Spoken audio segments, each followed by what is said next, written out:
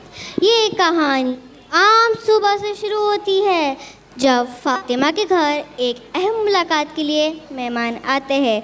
वालिदैन थोड़े पुरजोश और थोड़े संजीदा है। अस्सलामुअलैकुम। वालेकुम अस्सलाम। अरे सकीना बाजी, आइए तशरीफ़ रखिए। सब खैरियत से है? अल्लाह का शुक्र है, आप खैरियत से हैं? जी अल्हम्दुलिल्लाह। आप सुनाए कैसे आना हुआ? असल में मैं फातिमा के रिश्ते के सिलसिले में बात करने आई हूँ। ये तो खुशी की बात है। मैं फातिमा के अब्बू को भी बुला लेती हूँ। फातिमा के अब्बू सकीना बाजी आए हैं। अस्सलामुअलैकुम। वालेकुम अस्सलाम। सकीना बाजी हमारे फातिमा के रिश्ते के सिलसिले में बात करने आई है। लड़का पढ़ा लिखा है, अच्छा कमाता है और बड़े घराने से ताल्लुक़ रखता है। अच्छा, आप आगे बात बढ़ाएं। Scene second. Fatima's house, Fatima का घर। This is the first moment when the family realizes that the talk of marriage is no longer just a formality, but now is entering decisive stage. अब हम फातिमा के घर आते हैं। फातिमा के वालिदैन उसे रिश्ते की बात बताने जा रहे हैं। फातिमा एक तालीम याफ्ता और ज़हीन लड़की है जो हर बात पर अपनी राय रखती है। बेटी फातिमा, ज़रा इधर आओ।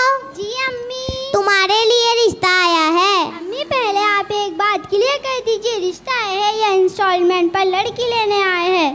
बस एक आम सी लिस्ट है, सोना, गाड़ी, बड़ा सा फर्नीचर, फ्रिज, वॉशिंग मशीन और थोड़ा सा कैश। अबू साफ बात करो, ये शादी का बिजनेस डील ज़्यादा लग रही है। बेटी सभी माँ बाप देते हैं। अम्मी अगर सब गलत कर रहे हैं तो फिर सही कौन करेगा? ये मोमेंट फातिमा की सोच और अखलाकी शिरा को जाहिर करता है। वो जानती है अपनी राय बयान करना ज़रूरी है, चाहे सब मुखालिफ हो। Scene third. Zeeshan house, Zeeshan का घर। अब हम ज़ीशान के घर चलते हैं। ज़ीशान के वालिदैन रिवायत पर यकीन रखते हैं, लेकिन ज़ीशान खुद एक प्रोग्रेसिव सोच का लड़का है। हम ज़ीशान की ग्रैंड वेडिंग करेंगे। शायद से आप ठीक कह रहे हैं। देखना ज़ीशान ने सरप्राइज देकर बहुत खुश होगा। सादा शादी नहीं करेंगे। सादा शादी? बगैर जहेज की शादी? अरे लोग क्या कहेंगे? मेरे बेटे के ख्वाब कैसे पूरे होंगे?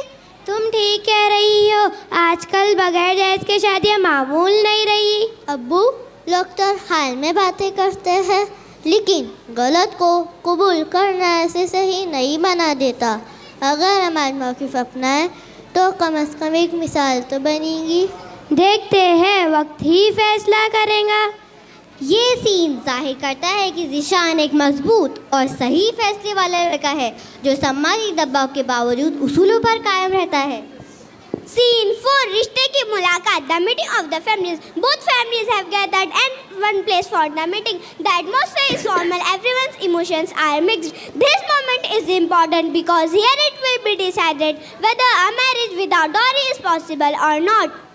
हमें रिश्ता मंजूर है, बस लेने देने की बात तय कर ले। कुछ ज़्यादा नहीं, बस गाड़ी, फर्नीचर, फ्रिज, वॉशिंग मशीन और थोड़ा सा कैश। अबू एक सवाल है, गाड़ी में पेट्रोल होगा या वो भी जहेज में शामिल है? फातिमा खामोश रहो।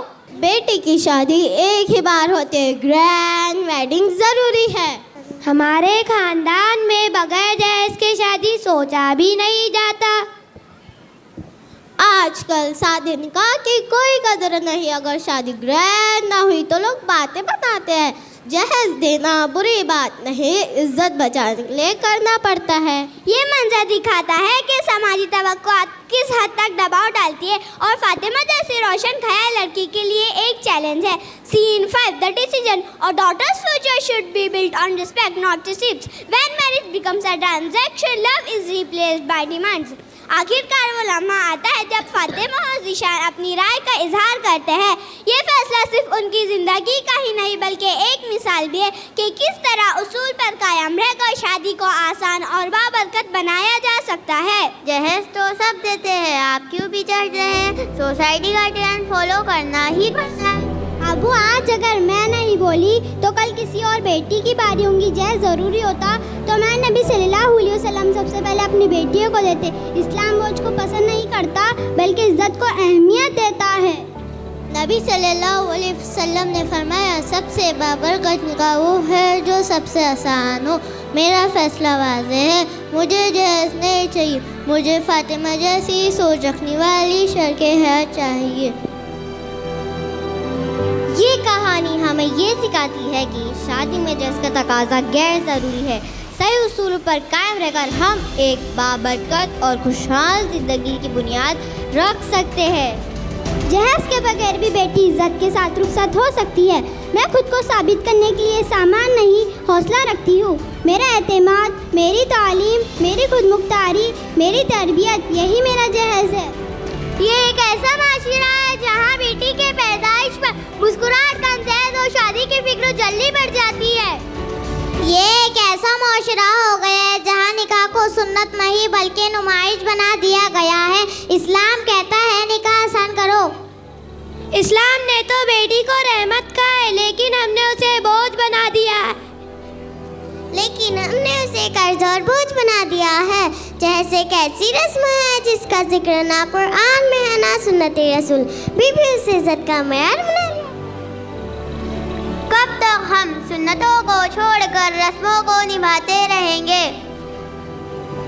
आज ज़रूरत है सोच बदलने की, रस्मों को तोड़ने की और सुन्नत को अपनाने की। याद रखो, जैसे घर नहीं बसता, घर बसता है मोहब्बत, एहतराम और तकवा से। This story reflects our society where status matter more than values and dowry overshadow dignity. Tonight we question a system that needs to change. Jazakallah. माशाल्लाह।